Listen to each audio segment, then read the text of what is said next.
dan menyebabkan sebab terbesar, ya, sebab terbesar seseorang untuk mendapatkan ketakwaan di sisi Allah Subhanahu wa taala. Ya. Lalu Allah mengatakan di ayat yang selanjutnya, ayyaman ma'dudat, ya, hari-hari yang berbilang. Ya. Dan antara tadabbur ayat ini jemaah sekalian, ketika Allah mengatakan puasa itu hanya hari-hari yang berbilang, yang bisa dihitung, itu menunjukkan kata para ulama kita bahwasanya ini motivasi dari Allah, bahwasanya pergunakan waktu ini dengan sebaik-baiknya karena dia waktu yang sedikit. Tidak sepanjang tahun dan diperintahkan berpuasa hanya 30 hari, bahkan hanya 29 hari saja. Kalau diperintahkan berpuasa, iya, tidak sepanjang tahunnya. Iya, dan kalian bisa hitung, bayangkan kita sudah berada pada 4 Ramadan, tidak terasa tinggal 26 hari lagi atau 25 hari lagi. Iya, hanya hari berbulan, hari-hari berbulan saja. Maka apa yang membuat kita berat untuk berpuasa?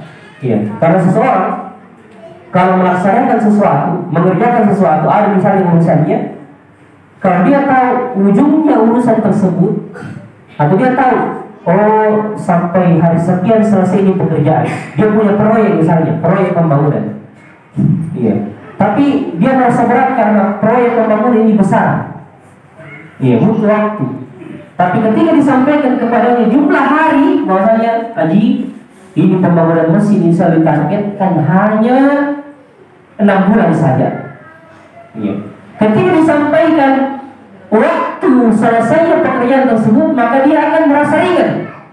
Ya, merasa ringan dan merasa termotivasi. Insya Allah cuma 6 bulan saja selesai di pekerjaan, insya Allah tidak akan terasa. Ya. Ya. Kuliah di luar negeri misalnya, atau kuliah di tempat lain, yang tinggalkan kampung halaman kita. Ya, guru kita menghibur, sabar nak, cuma 4 tahun saja.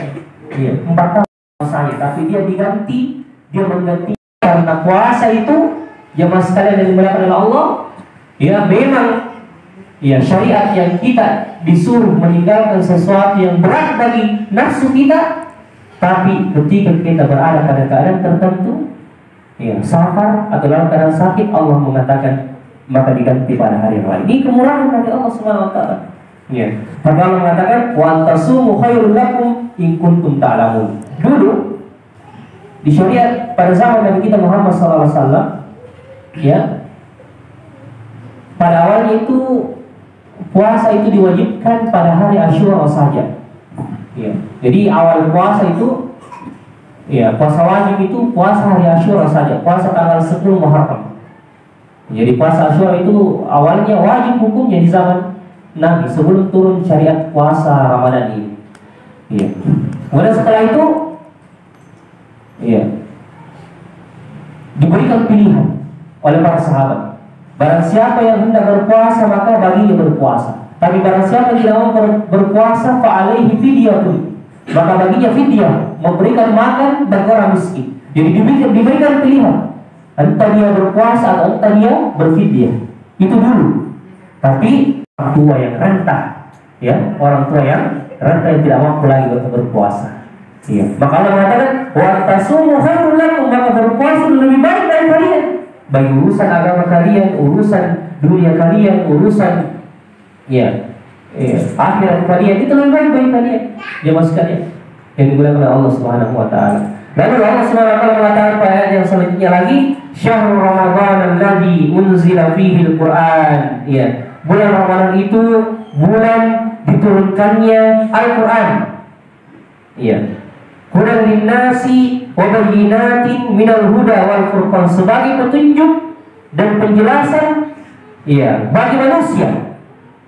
Ya, subhanallah.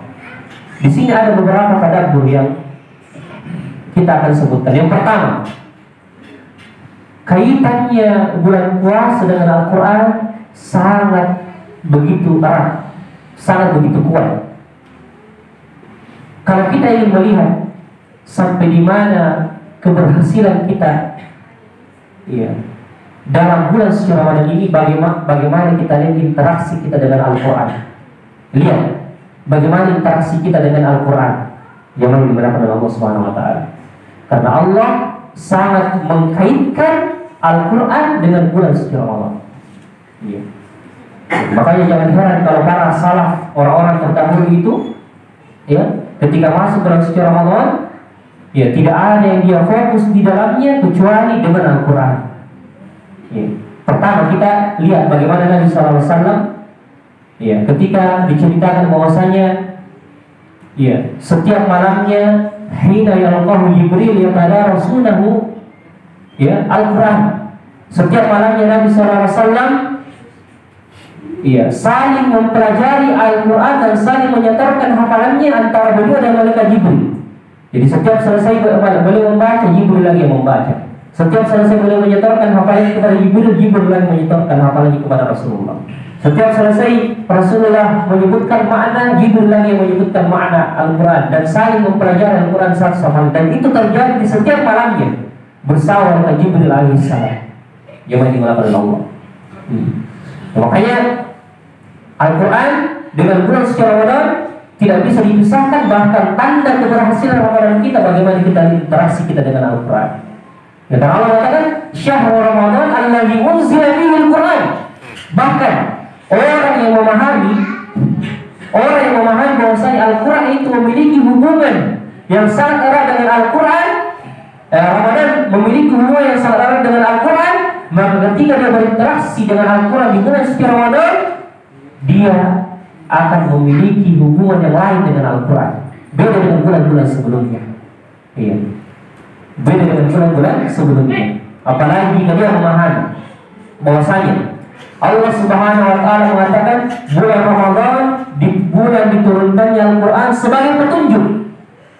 Maka siapa saja yang merenungi ayat ini dan mengatakan bulan Ramadan adalah bulan diturunkannya Al-Quran sebagai petunjuk, maka ketika dia membaca Al-Quran, dia tidak hanya sekedar membacanya, ya, tapi sebelum dia membaca Al-Quran dia niatkan, ya Allah, saya membaca Al-Quran ini meminta petunjuk kepadamu agar Engkau menambahkan imanku dan menambah, ya, keistiqomahan, menambah, ya, petunjuk bagiku agar aku semakin menjadi orang-orang yang benar, yakin dan percaya. Ketika dia selesai membaca Al-Quran, dia akan mendapatkan tambahan iman di dalam hatinya. Kalau dia lihatkan seperti itu ketika dia baca Al-Quran. Jadi ketika kita berada pada bulan suci Ramadan, karena Allah telah mengatakan bulan Ramadan adalah bulan yang diturunkannya Al-Quran sebagai petunjuk, maka jika kita membaca Al-Quran, sebelum kita baca, minta dulu kepada Allah, ya Allah, bukanlah aku petunjukmu, berikanlah aku petunjukmu, dan berikanlah aku jalan-jalan kebenaran, dan bukanlah bagiku pintu-pintu kebaikan setelah aku membaca Al-Quran ini. Pasti Allah akan membukakan baginya petunjuk dan jalan-jalan kebaikan setelah dia membaca Al-Quran. Karena Allah memang mengatakan bulan diturunkannya Al-Quran sebagai petunjuk, dan penjelasan ditambah lagi Allah mengatakan sebagai penjelasan bagi orang-orang atau bagi manusia yang memang ingin mendapatkan petunjuk tersebut. Iya, jemaah sekalian dimuliakan oleh Allah Subhanahu wa Ta'ala. Iya. Iya. Bagaimana interaksi kita kepada Al-Quran, ya, di bulan suci Ramadan? Tentunya yang pertama kali, sebagaimana yang dicontohkan oleh para salaf atau orang-orang terdahulu, adalah tentunya berlomba-lomba untuk memperbanyak tilawah atau bacaan. Iya. Kalau kita targetkan, ya, satu kali khatam jangan sampai terlewat Ramadan para salaf. Ya. Dan saya akan sebutkan beberapa contoh para salaf soleh bagaimana interaksi mereka dalam bertilawah Al-Quran. Di antaranya, ya, ya, sahabat atau tabi'in yang bernama Qatadah, ya, disebutkan bahwasanya kana Qatadah, ya, yahtimul Quran sab'ata ayyam, ya, fi ghairi Ramadan. Bahwasanya seorang saleh yang bernama Qatadah, ya, kalau tidak salah beliau ini tabi'i, ya, beliau menamatkan Al-Quran setiap 7 hari, ya, di luar bulan suci Ramadan. Ya, jadi setiap 1 pekan tamat, ya, itu di luar bulan suci Ramadan. Fa idza dakhala Ramadan kana yahtim, ya, fi kulli thalathati layali, ya. Ketika masuk bulan suci Ramadan, beliau mengkhatamkan 3 malam, setiap 3 malam beliau khatam. Jadi setiap hari 10 juz, beliau baca. Ya, selesai setiap 3 malam. Ya. Fa idza dakhala ashru awakhir, dan ketika masuk pada 10 hari terakhir, beliau menghatamkan setiap malam. Ya, Al-Quran tersebut.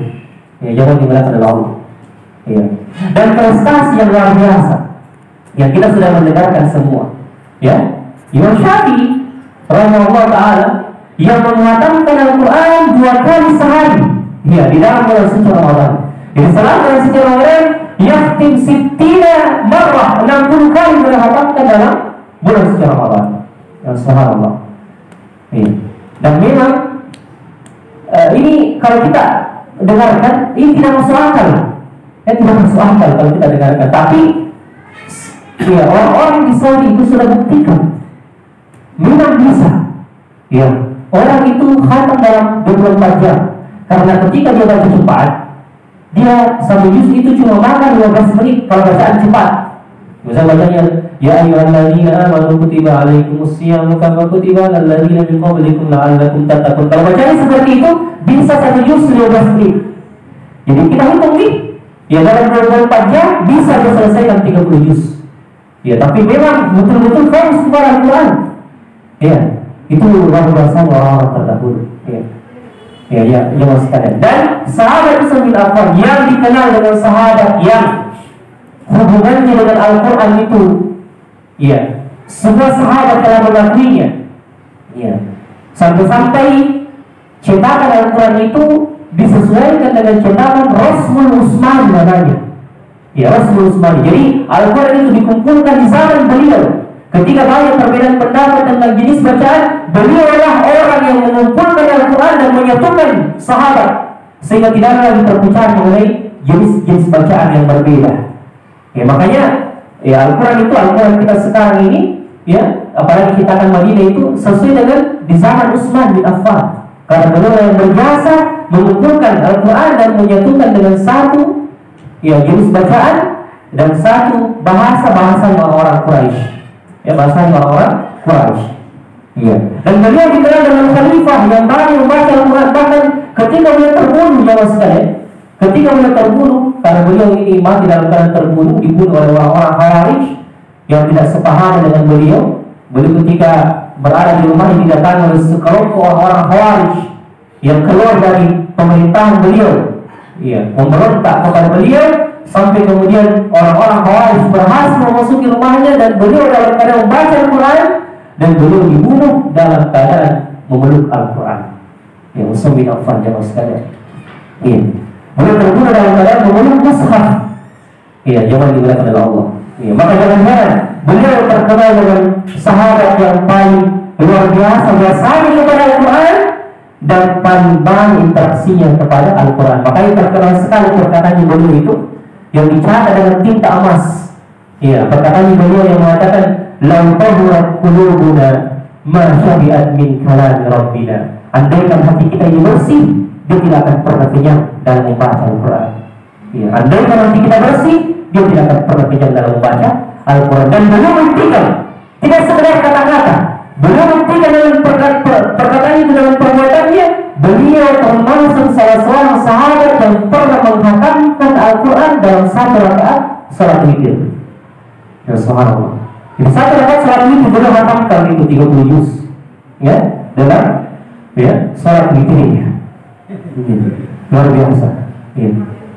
Maka kita sekarang kita katakan kalau kita sampai ini tidak masuk akal, tapi bagaimana bersihnya hati mereka tidak sama di zaman kita sekarang, ya, yang kita yang banyak dosa sehingga ya baru satu juz kita baca ya sudah merasa berat, satu juz sehari sudah merasa berat.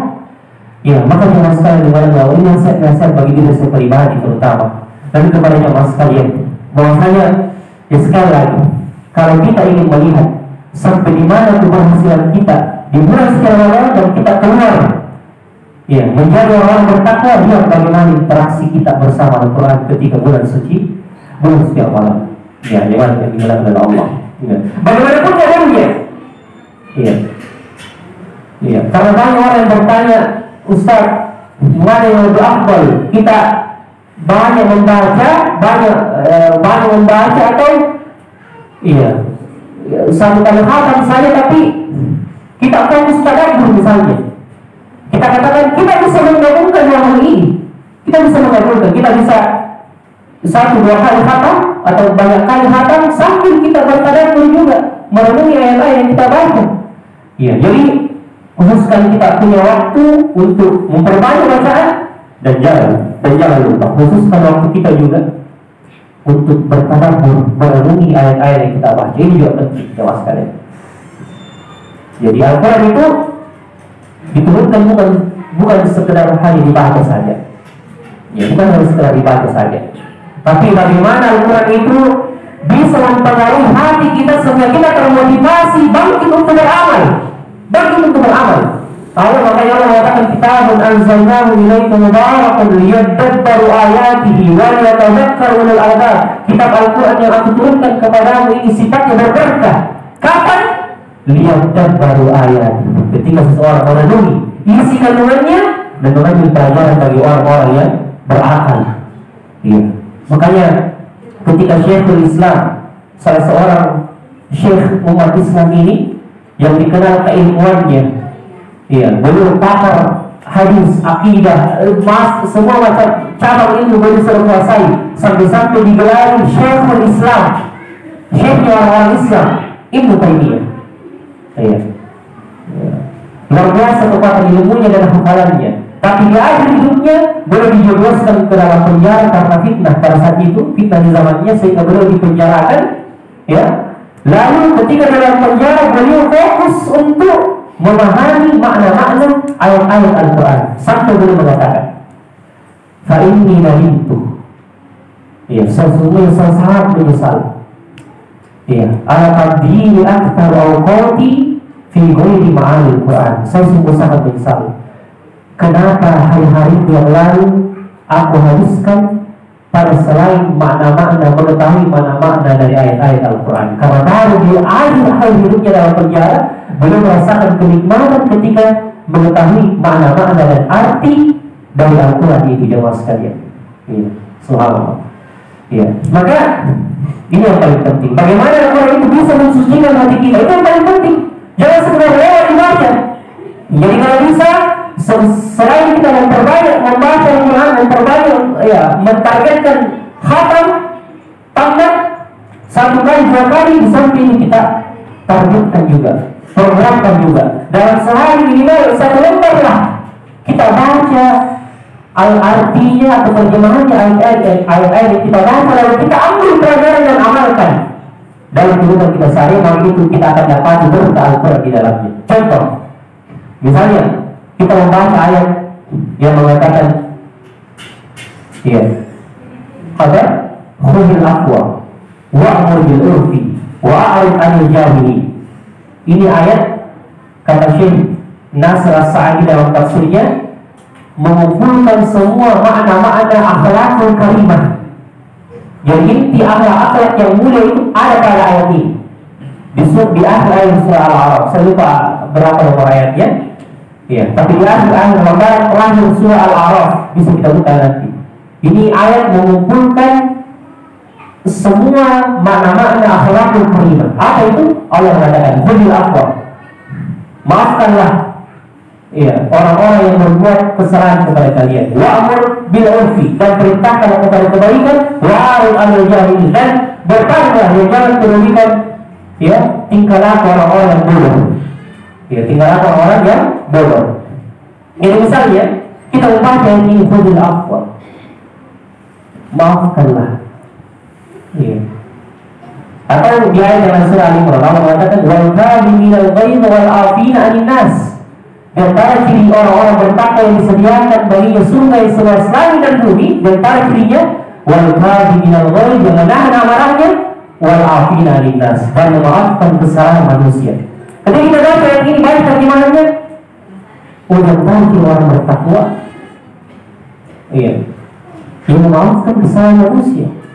Dan mungkin sebelum kita baca Al-Quran, kita punya kesalahan kepada anak kita, atau anak kita punya salah kepada kita, atau istri kita punya salah kepada kita. Langsung kita baca ayat ini, setelah kita tutup Al-Quran, kita langsung datangi istri kita. Maafkan saya kalau saya yang salah tadi. Ya. Dan saya juga maafkan kesalahanmu jika ada salah tadi dalam masalah ini misalnya. Nah itu berarti kita sedang amalkan Al-Quran. Begitu indahnya dalam hidup kita seperti itu. Setelah membaca Al-Quran, langsung kita amalkan. Apa saja kita bisa ambil dari Al-Quran, kita amalkan. Maka di situlah kita letaknya itu, berkahnya itu di situ. Jadi kita bisa amalkan. Ya. Jadi kita bisa amalkan jemaah sekalian. Ya. Bahkan kata Ibnu Qayyim rahimahullah, ya, ketika engkau mendapati satu ayat di mana ayat tersebut engkau dapati ada pengaruh di dalam hatimu ketika membacanya, bacalah walau sampai 100 kali dan jangan pindah ke ayat berikutnya. Baca sampai hati betul-betul terobati dengan ayat tersebut. Iya. Namun bagi kita yang tidak paham bahasa Arab, tidak bisa kita paham kecuali kita baca terjemahannya. Maka itulah saya katakan tadi. Itulah saya katakan tadi. Minimal dalam bulan secara banyak kesempatan itu kita juga membaca terjemahan ayat-ayat yang kita baca. Lalu kita pahami baik-baik. Lalu kita amalkan apa sih kita bisa amalkan di dalamnya. Ya jemaah sekalian, maka kita akan mendapatkan Al-Quran berberkah di dalam kehidupan kita. Jangan dimuliakan Allah. Ya. Tinggal 10 menit, ya kita percepat saja. Ya jangan dimuliakan Allah. Jadi syahrul Ramadan alladzi unzila fihi Al-Quran. Kemudian, iya. Di akhir ayat tentang syahrul Ramadan itu Allah mengatakan, yuridullahu bikumul yusra wa la yuridu bikumul usra. Allah Subhanahu wa taala menginginkan bagi kalian kemudahan dan tidak menginginkan bagi kalian kesusahan. Lalu Allah mengatakan, wa litukabbirullaha ala ma hadakum wa la'allakum tashkurun. Agar kalian menyempurnakan jumlah bilangan dalam hari-hari berpuasa itu, dan kalian menyempurnakan puasa kalian sesuai dengan hari yang telah ditentukan, wa litukabbirullaha ala ma hadakum, dan agar kalian bertakbir kepada Allah sesuai dengan yang sesuai dengan petunjuk yang telah disyariatkan kepada kalian. Sebagai ulama tafsir mengomentari ayat ini, maksudnya ayat ini berkenaan dia akhir Ramadan. Ketika seseorang telah menyelesaikan puasa, di malam Lebaran Idul Fitri disunnahkan bertakbir sebagai tanda rasa syukur kita kepada Allah Subhanahu wa taala. Karena Allah telah menyempurnakan ibadah kita pada bulan suci Ramadan. Maka tadaburnya ini sesungguhnya jamaah sekalian, perasaan rasa syukur kita, kepada nikmat Allah Subhanahu wa taala yang telah memudahkan kita untuk beribadah kepada Allah, itu akan semakin menambah rasa syukur kita dan semangat kita beribadah kepada-Nya. Jadi setiap kita selesai mendapatkan nikmat, atau setiap kita selesai beribadah, dan kalau kita diberikan kemudahan untuk beribadah, itu satu nikmat dari Allah. Maka kita bersyukur kepada Allah. Maka ayat ini ditutup dengan kata-kata la'allakum tashkurun, agar kalian merasa bersyukur kepada Allah. Karena jika kalian mensyukuri nikmat Allah dengan dimudahkan kalian beribadah, Allah akan menambah nikmat itu kepada kalian. Dan di antara cara bersyukur bukan hanya dengan lisan, tapi buktikan dengan perbuatan kalian. Ketika kalian telah diberikan kemudahan berpuasa selama 30 hari, maka buktikan rasa syukur kalian karena kalian telah dimudahkan oleh Allah Subhanahu wa taala untuk semakin menambah rasa syukur kalian dan ibadah kalian di luar bulan suci Ramadan. Sesungguhnya kalian bukan hamba-hamba Ramadan, tapi kalian adalah hamba Allah sepanjang masa sampai kalian dipanggil oleh Allah Subhanahu wa taala. Makanya itulah hikmahnya mengapa disunnahkan kita berpuasa 6 hari di bulan Syawal. Ketika kita sudah selesai berpuasa 30 hari di bulan Ramadan, disunnahkan berpuasa 6 hari di bulan Syawal yang pahalanya seakan-akan berpuasa selama 1 tahun penuh, kata Nabi. Barang siapa yang berpuasa 30 hari di bulan Ramadan, dilanjut 6 hari di bulan Syawal, maka pahalanya seakan-akan dia berpuasa selama 1 tahun penuh. Hikmahnya karena Allah tidak ingin ibadah yang kalian lakukan bukan hanya sebatas Ramadan saja. Kalian bukan hamba-hamba Ramadan, tapi kalian adalah hamba Allah. Ini Ramadan cuma batu loncatan saja, madrasah sekolah saja dari kalian, agar kalian terdidik tidak menunggu ketika kalian keluar dari siang Ramadan semakin bertambah ketaatan kalian. Sampai kalian sudah terlatih dan menjadi hamba-hamba Allah yang sudah terbiasa melakukan ketaatan kepada Allah. Maka di antara tanda-tanda orang-orang bertakwa yang mendapatkan berkah Ramadan, lihat bagaimana ibadahnya ketika di luar bulan suci Ramadan. Kapan ibadahnya semakin bertambah dan bertahan, maka itu tanda-tanda orang-orang yang diterima amalannya di dalam bulan suci Ramadan. Tapi kapan keluar bulan suci Ramadan, seakan-akan dia mengatakan merdeka, tidak ada lagi beban, tidak ada lagi puasa, maka itu tanda-tanda orang-orang yang gagal dalam ibadahnya pada bulan suci Ramadan. Justru keluar di bulan suci Ramadan menunjukkan kepada kita bahwasanya justru kita bersedih hilangnya musim ketaatan itu. Iya. Dan kemudian itu menjadi batu loncatan kepada kita bahwasanya Ramadan kan hidup kita. Iya. Ramadan kan hidup kita. Iya. Jadi orang-orang sekarang hanya sekedar batu loncatan saja, semacam pemanasan saja, agar kemudian ketika keluar bulan suci Ramadan kita semakin terlatih ya untuk beribadah kepada Allah Subhanahu wa taala. Ya, pada yang terakhir ayat yang selanjutnya Allah mengatakan, "Wa idza sa'alaka ibadi anni fa inni qarib ujibu da'watad da'i idza da'an." Wahai Muhammad, jika mereka bertanya kepadamu tentang diriku, katakanlah sesungguhnya aku dekat dan aku mengabulkan setiap permohonan orang-orang yang meminta kepada aku. Iya. Ini ayat kalau kita perhatikan, ini kan ayat berbicara tentang doa. Setelahnya ini ayat kembali Allah menjelaskan hukum tentang puasa. Uhilla lakum lailatas shiyam rafatun ila nisaikum. Dihalalkan bagi kalian bercampur dengan istri kalian di malam hari bulan suci Ramadan. Iya. Itu ayat setelah ayat tentang doa ini. Jadi di antara ayat-ayat berpuasa Allah selipkan ayat tentang doa. Iya. Allah selipkan. Iya. Ayat tentang doa. Iya. Istilah kita seakan-akan ada numpang ayat doa di situ di ayat-ayat puasa. Apa hikmahnya ya mas sekalian? Apa hikmahnya? Kata para ulama kita, seakan-akan Allah ini menjelaskan kepada kita bahwasanya karena kalian telah melaksanakan perintah dariku, kalian rela meninggalkan sesuatu yang cenderung pada kalian, yang nafsu kalian cenderung kepadanya, yang seharusnya kalian melakukan hal tersebut karena kalian taat kepadaku dan memenuhi perintahku. Kalian tinggalkan sesuatu yang semua nafsu kalian cenderung kepadanya, makan, minum, dan istri-istri kalian tinggalkan karena aku, kata Allah. Maka aku hadiahkan kepada kalian setiap permintaan kalian aku akan kabulkan. Iya, makanya Allah selipkan ayat doa ini. Maka minta kepada aku pada saat kalian berpuasa, Allah mengabulkan setiap permintaan kalian. Makanya Nabi mengatakan, "Lisai da'watullah turad." Di bagi orang berpuasa, doa yang tidak akan ditolak. Bahkan 3 doa yang tidak ditolak oleh Nabi.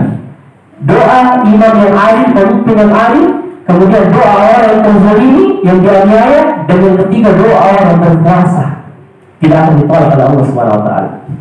Dan sebagian orang menyangka bahwasanya waktu yang afdal bagi orang yang berpuasa itu di akhir atau pada saat dia berbuka.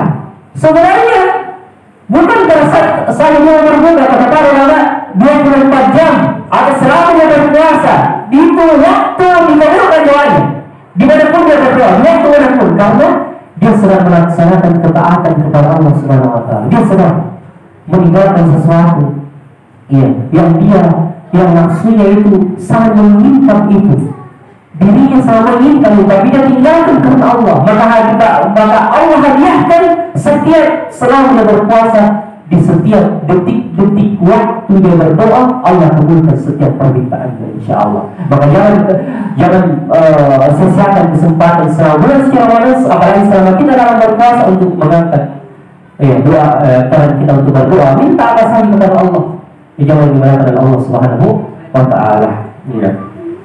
Ya, pas 17 kita kemudian 17:39 ya. Ya, sebenarnya masih banyak jamaah sekalian ya faedah tentang ayat-ayat puasa ini yang bisa kita sampaikan. Ya, namun waktu yang membatasi kita. Mudah-mudahan di kesempatan yang lain kita bisa sampaikan. Ya, jamaah sekalian, semoga yang sedikit ini bisa memberikan faedah untuk diri kalian pribadi dan kepada jamaah sekalian. Ya. Barakallahu fiikum wa jazakallahu khairan. Ya, kita tutup subhanallah rabbana wa bihamdi asyhadu an la ilaha illa anta astaghfiruka wa atubu ilaik. Akhiru da'wana alhamdulillahi rabbil alamin. Assalamualaikum warahmatullahi wabarakatuh.